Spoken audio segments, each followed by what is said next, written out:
Welcome to the Vision Gap Show. Align your big idea and vision with a plan of action to resonate and stand out in your market. With your hosts, Andy Halko and Tony Zayas. Hey everybody, welcome to this episode of the Vision Gap Show. Andy, we're talking identity today. So we talked value propositions, positioning statements in the last couple episodes. So now we're moving more towards the visual side of things. And how do you connect the dots there? A lot of people, I think, thinks things like identity is just like, oh, let's pick some colors that are pretty. How do you tie it in so all this stuff is cohesive and properly representative? Well, I think that is one of the things, I often talk to folks about, you've got to improve your brand. You've got to create a great brand. And the reality is this identity piece that we're talking about is what people get in their heads. They think logo, Oh, you think my logo needs to be better. And I think we've proved throughout all of these different shows, when we talk about brand, we're really looking at things like your value propositions that articulate why people should buy from you, your brand voice, which really defines your sound and your look, that can create consistency as well as a compelling feel that people, relate to in your marketing. It's positioning statements that talk about what you do and why and how. And then it leads into this visual, which is the fonts, colors, and logo. And so when you talk about we've got to create a great brand to take out to the market, it really is this culminating package of all of these different pieces.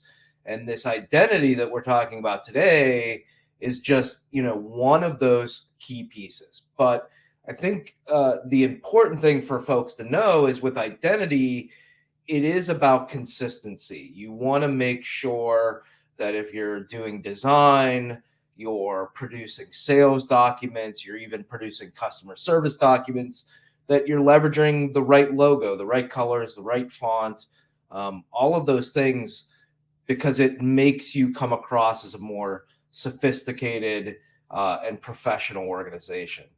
And so it's really just one of those pieces in here and what we talk about that adds to that whole idea of let's have a great strategy for going to market, but let's make sure that it's consistent in everything that we do. What are some of the challenges that you see with the whole identity piece with like lack of consistency?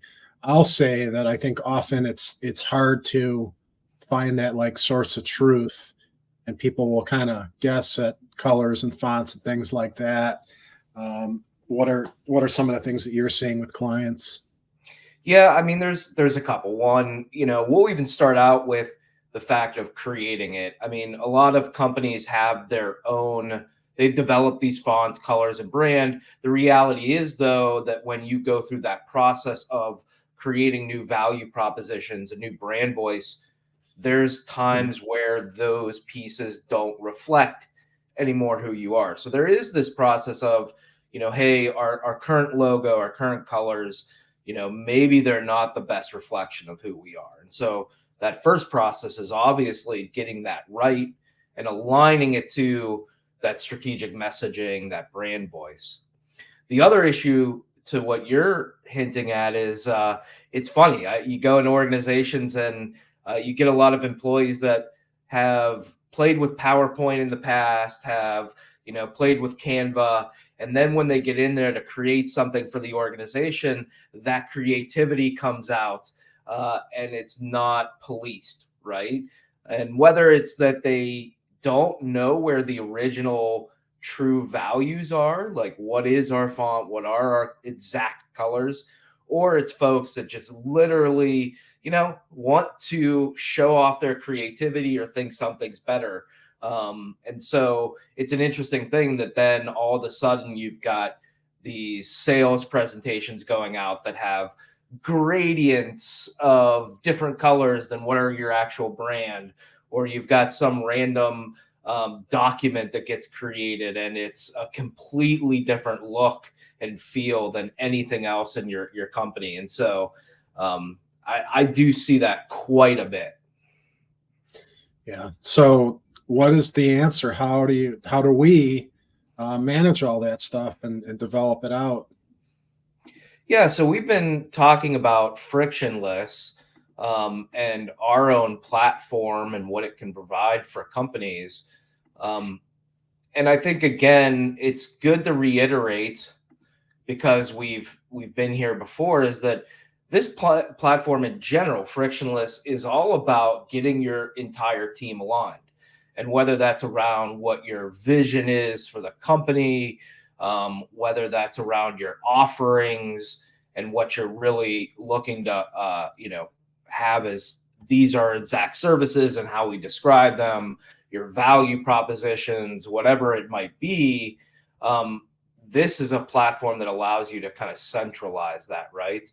And so when we get into identity, this again does the same thing, is that it gives you quick access to your brand colors, and even allows you to change the size, because there is a level of priority. Like, we use these colors more than we use these other colors. So I think it's not only important to show your internal team, these are the exact colors we use, and if you want to copy the codes to put them into to whatever tool you're using, it's easy and quick to do that, but also gives you a sense of what these are. And then, fonts too, of finding what is the right font and having access to that file or to that specific piece. And then even into creating these different typography pieces. We're talking about, what is the size of our headlines and what color do we use, and really defining these different pieces here so that we've got consistency. And it's a simple thing, but it's really, again, about, as we build out our entire brand that has brand voice and value propositions and positioning, this becomes that central source for that messaging, for all of those pieces, and then easily expands that if someone's getting into design, hopefully they've already been coming back here to think about messaging and positioning, that they're now also making sure that they're aligning this visual side of it. Yeah, that's great.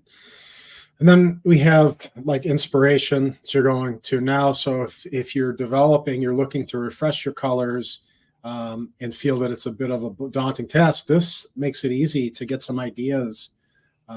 It suggests kind of the palette, the look, the feel. Yeah. And again, I think, we actually see that a lot as we go through strategy with clients, is that there's a shift, that it goes from a standpoint of, we're going through and talking about our brand voice. We're going through and talking about these things, and the colors don't necessarily align to that. And so what we've actually done, which I think is really powerful, and you can do this multiple ways, and, gives you the ability to kind of, customize or get inspiration purely off some of these other things.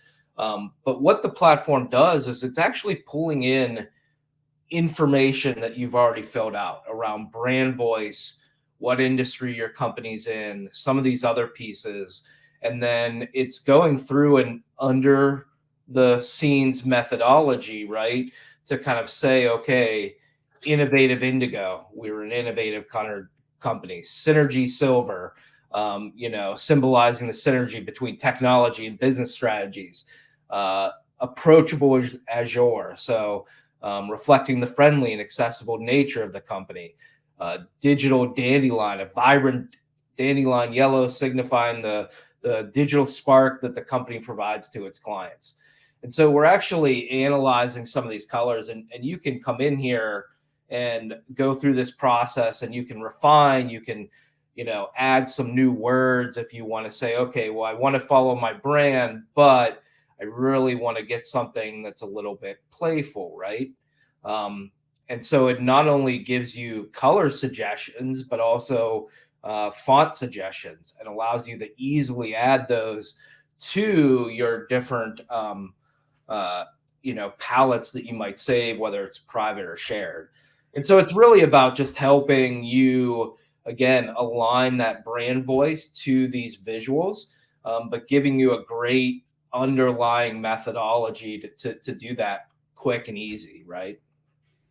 And I will say I'm a fan of how it describes the different colors, because it gives a sense of kind of like what is the meaning behind it, sometimes the emotion behind it, that type of thing.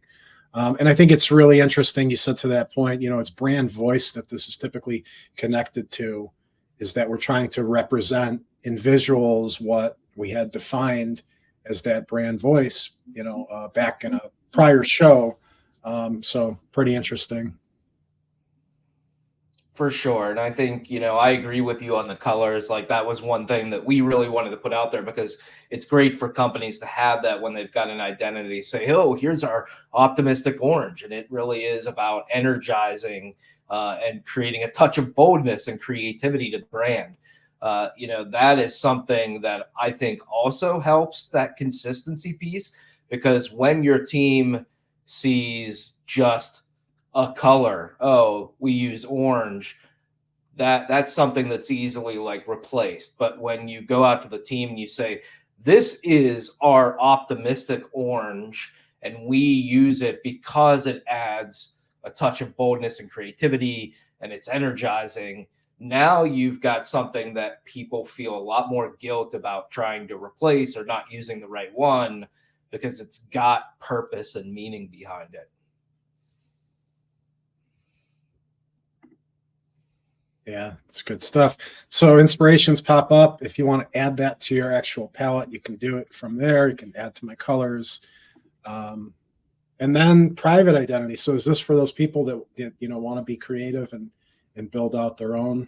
It is, right? So you come in here, and I mean, it is that opportunity that we know in organizations that sometimes folks want to explore new things and try new things. And so I think it's okay that, especially if you're in the early stages, that you can play around and you can try some different things out before you present them to an internal team. And so, again, if you're going through this process where you have an existing color palette, but maybe based off of your changes in brand voice that you want to start exploring new things, you can do that as an individual to really just be able to feel creative without the influence of others. And then when it's time, say, hey, as a team, either here's what I'm thinking, or let's all look at each of our approaches and our colors and how we talked about them.